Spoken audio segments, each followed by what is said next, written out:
Je vous propose maintenant d'en venir à notre ordre du jour. Le premier point, c'est l'avis de la ville de Chambéry sur l'arrêté préfectoral portant projet de périmètre d'un nouvel EPCI à fiscalité propre, constitué de Chambéry Métropole et de la communauté de communes du Cœur des Bauges. Il me revient de vous présenter ce projet, mais on me souffle que j'ai oublié de dire que Damien Varon est naturellement le secrétaire de notre séance. Bravo, Damien. Bravo. Je vous rappelle que le préfet de la Savoie, par arrêté du 29 mars 2016, en application de l'article 5210-1 du CGCT, a arrêté le schéma départemental de coopération intercommunale de notre département. Ce schéma prévoit notamment la fusion de Chambéry Métropole et de la communauté de communes des Bauges. Conformément à l'article 35.3 de la loi NOTRe du 7 août 2015, le préfet a pris un arrêté du 20 mai portant projet de périmètre du nouvel établissement public de coopération intercommunale à fiscalité propre, constitué à partir des mêmes bases.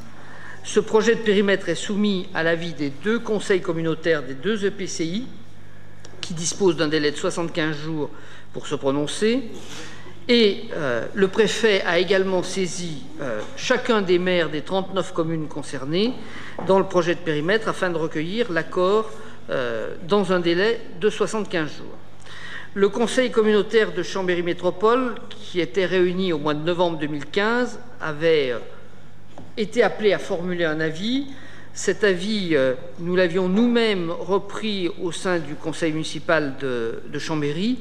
C'était un avis négatif au projet. En effet, cette proposition de fusion ne nous semble pas respecter les dispositions de l'article L. 5210-1 du CGCT, qui indique que le schéma départemental de coopération intercommunale prend en compte la cohérence spatiale des EPCI à fiscalité propre, au regard notamment du périmètre des unités urbaines au sens de l'INSEE, des bassins de vie et des schémas de cohérence territoriale. Seuls 9% des actifs du territoire de la communauté de communes du Cœur des Bauges viennent travailler sur l'agglomération de Chambéry, alors qu'ils sont 11 à rejoindre le secteur d'Aix-les-Bains et de l'Albanais, 21 le secteur d'Annecy. Sur les 14 communes du Cœur des Bauges, l'INSEE n'en rattache que 4 d'entre elles, représentant à peine 20% de la population à la CCCB. Les deux territoires de la CCCB au bassin de vie de l'agglomération de Chambéry. On ne va pas redévelopper l'ensemble des arguments que nous avions déjà évoqués, puisque aucune modification n'a été apportée au projet initial et que les différentes délibérations que nous avons prises n'ont pas été prises en compte. Je vous propose donc de réitérer finalement notre avis en donnant ce soir un avis négatif à l'arrêté préfectoral du 20 mai 2016 portant projet de périmètre d'un nouvel EPCI à fiscalité propre et de demander une nouvelle fois un délai suffisant d'au moins 3 ans pour travailler à l'élaboration d'un projet de territoire entre Cœur des Bauges et Chambéry Métropole pour mener à bien un travail de réflexion et d'analyse qui permettra d'appréhender et d'éclairer complètement les conséquences des choix d'alliance territoriale pour la communauté de communes de Cœur des Bauges et de permettre éventuellement un nouveau recensement de la population des 14 communes de la communauté de communes du Cœur des Bauges, puisque je vous rappelle que c'est à quelques unités près que la communauté de communes du Cœur des Bauges, conformément à sa volonté, ne peut pas rester seule. Voilà le point de la réflexion. Nous savons très bien que Monsieur le Préfet ne tiendra guère compte de notre avis, et donc c'est la raison pour laquelle les deux communautés de communes et communautés d'agglomération, viennent de mettre en place des groupes de travail pour réfléchir à l'avenir. Mais un élément nouveau est intervenu la semaine dernière, puisque lors de son passage en Haute-Savoie, Madame Estelle Grenier, qui est secrétaire d'État, a annoncé qu'une nouvelle loi serait présentée au mois d'octobre, apportant un certain nombre de corrections à la loi NOTRe.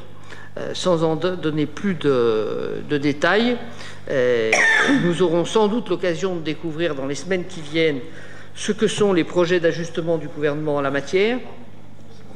Il faut dire que les contacts que nous pouvons avoir les uns avec les autres avec les ministères, ceux qui les fréquentent, montrent que les cas comme Cœur des Bauges sont finalement très peu nombreux à travers la France et qu'il s'agit bien d'une difficulté particulière. Je veux redire ici publiquement que nous n'avons jamais rejeté l'idée de travailler avec les Bauges. L'idée qui avait été avancée, c'était de travailler dans le cadre d'un vrai partenariat avec les 4 collectivités qui entourent le massif des Bauges, que ce soit Chambéry Métropole, la Chorale, Grand Lac maintenant, ou la communauté d'agglomération du lac d'Annecy.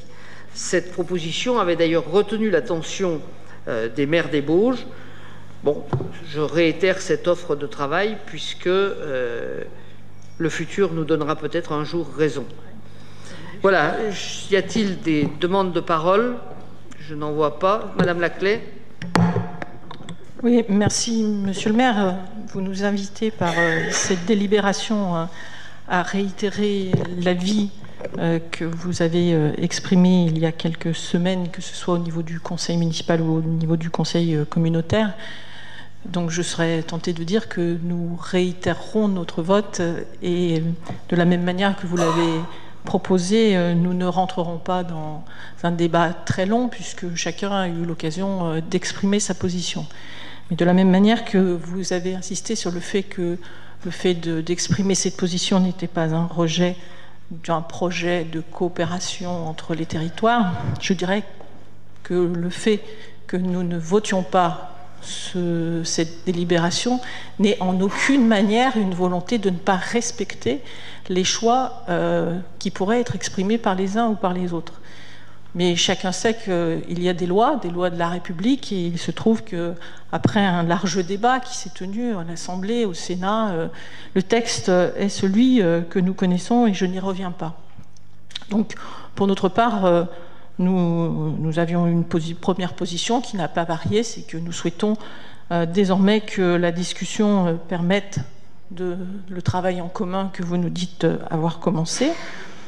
Et puisque vous évoquez la visite de Madame Grelier, puisque le texte dont elle parle est sans doute, même sans aucun doute, celui relatif à l'acte 2 de la loi montagne, puisque c'est une disposition, les 5000 habitants, si on prend les seuils, qui est une disposition qui s'applique pour les territoires de montagne.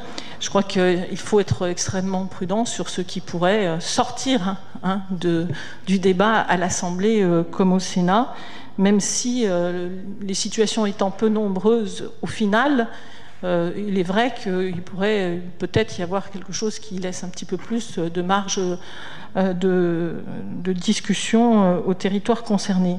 Il n'en demeure pas moins que le préfet qui a élaboré ce premier schéma avait immédiatement dit que quel que soit le seuil, il pensait que l'avenir des Bauges était dans une coopération avec un territoire plus urbain.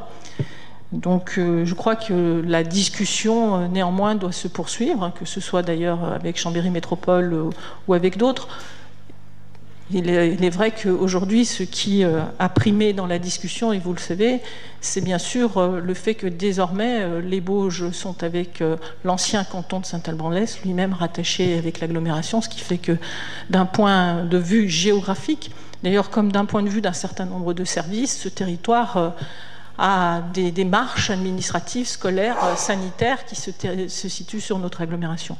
Voilà, pour toutes ces raisons, et je n'en dirai pas plus, je crois que nous ne voterons pas cette délibération en redisant, comme vous l'avez dit très clairement, cela ne veut pas dire, bien évidemment, que nous irions à l'encontre d'un choix des Bauges si celle-ci avait un choix qui ne soit pas celui de la loi, mais un autre choix possible.